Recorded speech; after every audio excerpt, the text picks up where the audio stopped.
Hey, what's up? How's it going? These are my bets for UFC 275, but first of all, I would just like to say that earlier in my betting results for UFC 274, I said that there wasn't too many big names on this card, but I was wrong. Teixeira is like one of the bigger names in the sport because he's been around so long, and there's plenty of big names in this whole thing, which, by the way, I'm not going to be able to pronounce correctly, so give me a break when I'm trying to pronounce some of these names. And also, I just want to say, like, as far as the UFC stuff that I grew up in, I grew up around the MMA boom. Right around the MMA boom, where it was like Forrest Griffin versus Stephen Bonner, stuff like that. As far as that goes, like in the Chuck Liddell versus Randy Couture days and all that stuff. Watching Randy Couture get knocked out by Lyoto Machida was like one of the coolest fucking things I've ever seen. Cool front kick. And as far as that goes, that's about where I grew up in. When my dad first started watching UFC, it was like Hoist Gracie versus Ken Shamrock, and I was like, sure, Dad, UFC is gonna catch on. Okay, whatever you say, old man. And he was right though. My dad was 100% right. Just like most of the time our parents can be right. Sometimes you gotta listen to your heart, but most of the time our parents are right. But enough about that. Let's talk about my bets for UFC 275. Again, forgive me if I get some of these names wrong, but let's get started with the undercard, the prelims. Here we go. Number 1, Ramona Pascal versus Jocelyn Edwards. I decided to put $5 on the underdog, Ramona Pascal.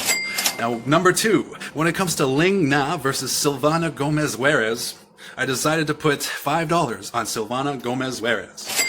Number 3, when it comes to Kyung Ho Kang versus Batgirl Dana, I decided to put $5 on Batgirl Dana. Sorry, I'm pronouncing these names kind of funny, but yeah, I think Batgirl's going to do it. But as far as number 4 goes, Andre Fiallo versus Jake Matthews, I have so much faith in Andre Fiallo. If I had a farm, I'd bet the farm on Andre Fiallo. I think Jake Matthews is going to get knocked out by Andrew Fiallo, but we will see. It's a close one. That's what UFC is known for, picking one of the closest fucking fighters, the best match possible in the world. That's what UFC is known for. So when it comes to Andre Fiallo versus Jake Matthews, I decided to put $5 on Andre Fiallo. Now when it comes to number 5, Hajer Mahashate, sorry, I don't know if I'm pronouncing that right, versus Steve Garcia, I decided to put money on the name I can pronounce the most. So Steve Garcia Jr. I decided to put $5 on Steve Garcia Jr.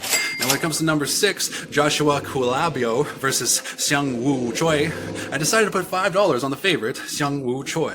And when it comes to number 7, Brendan Allen versus Jacob Malkoun, I decided to put $5 on Brendan Allen.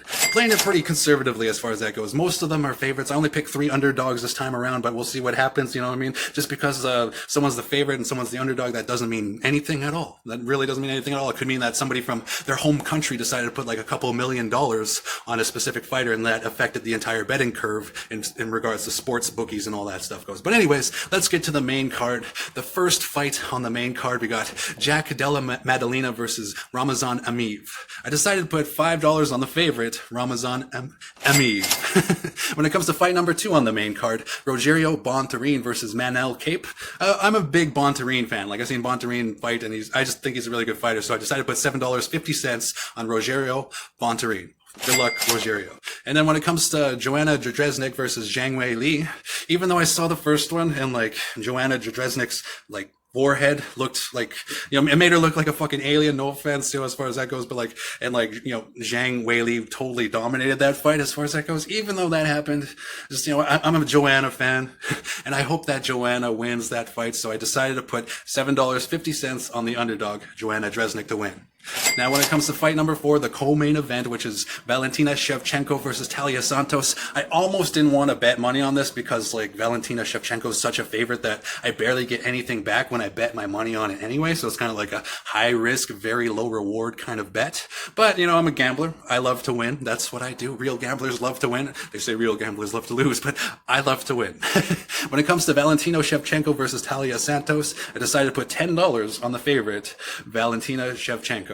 Now, when it comes to the main event, it's going to be fight of the night. That's what I feel. I feel like it's going to be fight of the night. I feel like people are going to be talking about it for a long time because, hey, I think that Glover Teixeira is going to end up winning against Yuri Prochazka. Even though Yuri Prochazka clearly has a couple advantages in favor for him, such as age, things like that, I feel like Glover Teixeira is going to pull out a win on this one. I don't know how. Probably a submission, 3rd round. I think he's going to play it very conservatively and eventually catch Yuri Prochazka in some sort of rear naked choke, kind of something like that. He's going to do something big like that, and I feel like that's what's going to happen. So I decided to put $20, sweating here, $20 on the underdog, and that is Glover Teixeira to win against Yuri Prohaska, which is like that's a tough bet to make. You know, I mean, Yuri is like one of the bigger favorites, and as far as like sports betting goes, I'd get a good take for Glover Teixeira winning, but right now it does seem like Prohaska might be the favorite, but we will see. You know what I mean? Like, don't never count out either fighter. You know what I mean? Yuri can come and win with the knockout, and Glover can come and win with the knockout. Both can tap each other out, but I feel like Glover Teixeira is going to have a more conservative Iron Turtle kind of guard, even though Iron Turtle is the name of that other fighter. What the hell's his name there? That Young Park. I think that's his name. I just feel like Glover Teixeira is the tortoise and Yuri Prohaska is the hare, and I just feel like the tortoise is going to win against the hare in this fucking UFC 275 main event. But those are my picks for UFC 275. I should have done more research, but ultimately I decided to pick a few underdogs and then like a bunch of favorites as far as that goes. You know, nothing special, but I bought the pay-per-view today for $64.99 Canadian.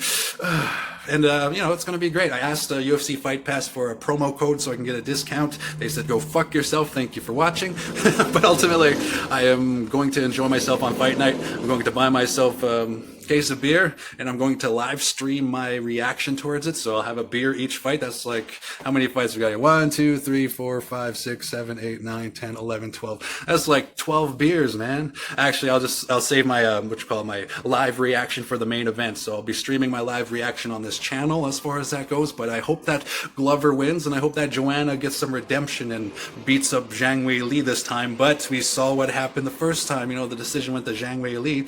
But, you know, anything can happen on any given day. You know, on any given Sunday is what they say about NFL, but the same kind of applies to the UFC or any kind of mixed martial arts event. You know what I mean? So anyways, thank you for watching. Those are my bets for UFC 275, and I hope that you enjoy that night. Respect. Cheers.